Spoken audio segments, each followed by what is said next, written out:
9. 인생을 바꾸는 클리셰를 찾아라. 셰이칼은 27살에 처음 컴퓨터가 생겼다. 노동자였던 그는 화강암 싱크대 상판 작업을 하는 틈틈이 유튜브에 자신의 가족과 일상의 신변 잡기들을 영상으로 찍어 올렸는데 글자 그대로 대박이 났다. 그의 유튜브 채널 SHAYTARDS는 지금껏 총 25억 건의 조회수를 돌파했다. 그뿐 아니다. 그는 유튜브에서 성공한 자신의 노하우를 사업화했다. 친구들과 힘을 합쳐 메이커 스튜디오라는 회사를 창립했는데 수익 모델은 개인 창작자들에게 교육 프로그램, 촬영 스튜디오, 홍보, 광고 영업 등을 지원해주고 그 대신 창작자의 수익 일부를 수수료로 받는 것이었다. 2014년 메이커 스튜디오는 월트 디즈니에 약 10억 달러에 팔렸다. 셰이는 다이어트 벳닷컴의 투자자이기도 하다. 나도 많은 내 독자들과 함께 돈 내기를 통해 다이어트 효과를 극대화하는 전략을 가진 이 사이트를 이용한 적 있다. 목표한 체중 감량에 성공한 사람은 4개에 걸린 총 금액의 일부를 받는다.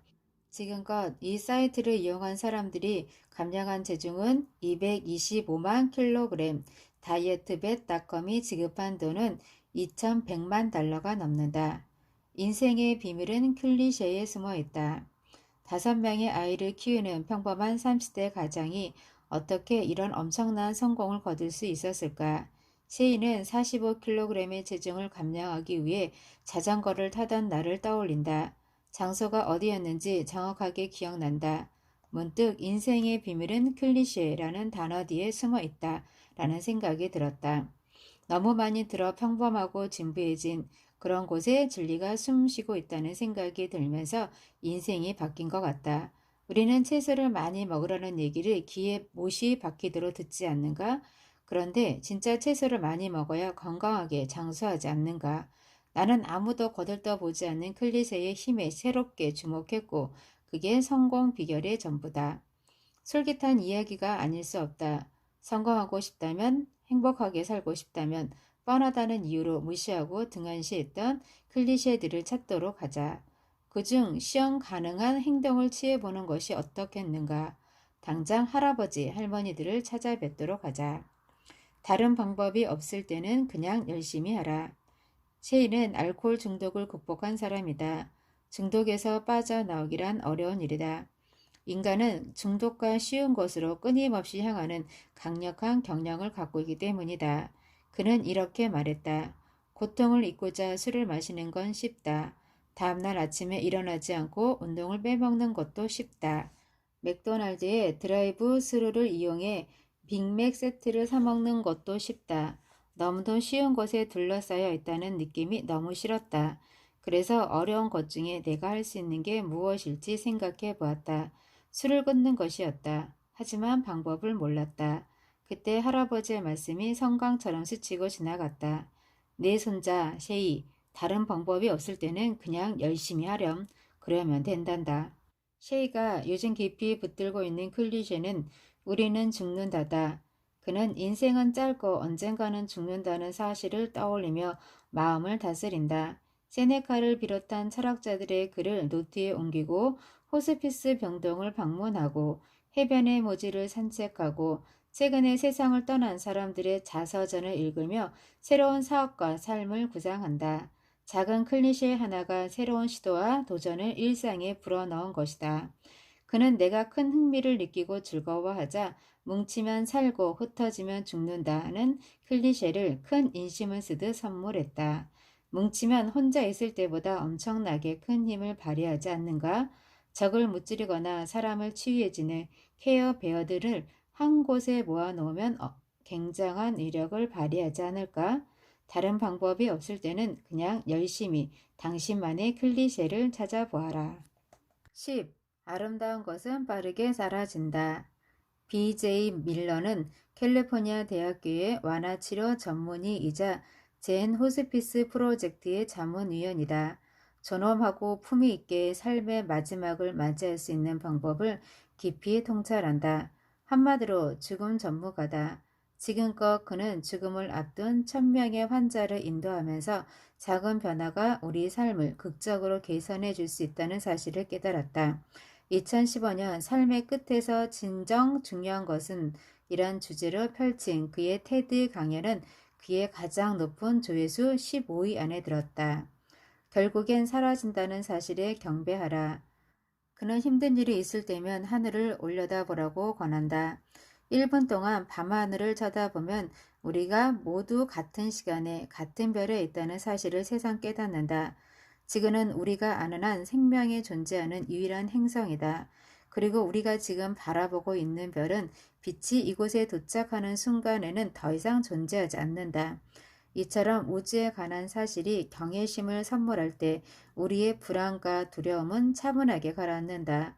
특히 죽음의 문턱에 놓인 사람들은 우주와 더 큰 교감을 한다. 아주 빠르고 짧은 것들은 모두 아름답다는 걸 알게 되기 때문이다. 그래서 소멸한다는 것, 사라진다는 것은 불안이 아니라 아름다움 후에 남은 평화라는 걸 깨닫게 되기 때문이다. 삶의 끝에서 우리는 유성처럼 찰나의 속도로 스치고 사라지는 우리의 짧은 삶이 얼마나 아름다운지를 깨닫게 된다.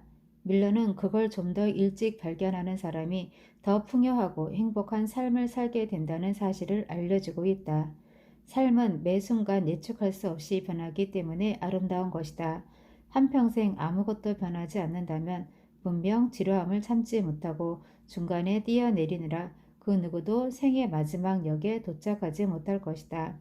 죽음은 삶의 가장 획기적이고 중요한 변화다. 슬픔이 아니라 축복이다. 삶은 변하기 때문에 아름답다. 대학 시절 밀러는 감전사고로 두 다리와 한 팔을 절단한 다음 화상병동에서 깨어났다. 화상병동은 매우 특이한 곳이다. 소름 끼치는 곳이기도 하다. 그곳 환자들은 끔찍한 고통을 겪는다. 그래서 화상병동에서는 오래 버티지 못하는 의사들도 많다. 화상병동에 있으면 세상 모든 것으로부터 차단된다. 낮도 밤도 없다. 병실에는 창문도 없었다. 침대 옆에 사람들이 있어도 다들 완전 무장을 하고 있다. 아무것도 만질 수 없다. 무엇보다 고통이 너무 심하다 보니 어딘가에 주의를 기울일 여유가 없다. 나는 그곳에서 겨울을 맞이했다. 어느 날 담당 간호사가 병실에 들어와 내 남은 한 손에 뭔가를 올려놓았다. 작은 눈뭉치였다. 화상 때문에 딱딱하고 보기 흉한 염증으로 가득한 내 피부와는 너무나 다른 너무나 생생한 촉감에 나는 깜짝 놀랐고 눈이 천천히 녹아 물이 되는 모습은 기적이었다. 눈 뭉치라니. 아, 이 작고 사소한 것이 내 온몸의 죽은 감각들을 이렇게 뚜렷하게 깨워놓다니. 눈물이 났다. 이게 바로 살아있는 것이구나 하는 깊은 깨달음이 나를 오랫동안 흐느끼게 했다. 아주 짧은 시간 동안 많은 것이 바뀌었다. 하얀 눈이 보이지 않는 물로 변하듯 삶도 매 순간 변한다는 것을, 그래서 너무나 아름답다는 것을 깨닫고 난 후 나는 병실 문을 나설 수 있었다. 만물은 그저 일시적인 순간의 존재일 뿐이다. 한 번도 만나지 못한 아주 이상한 세계에 들어선 느낌이었고, 그래서 너무도 낯선 아름다움이 느껴졌다.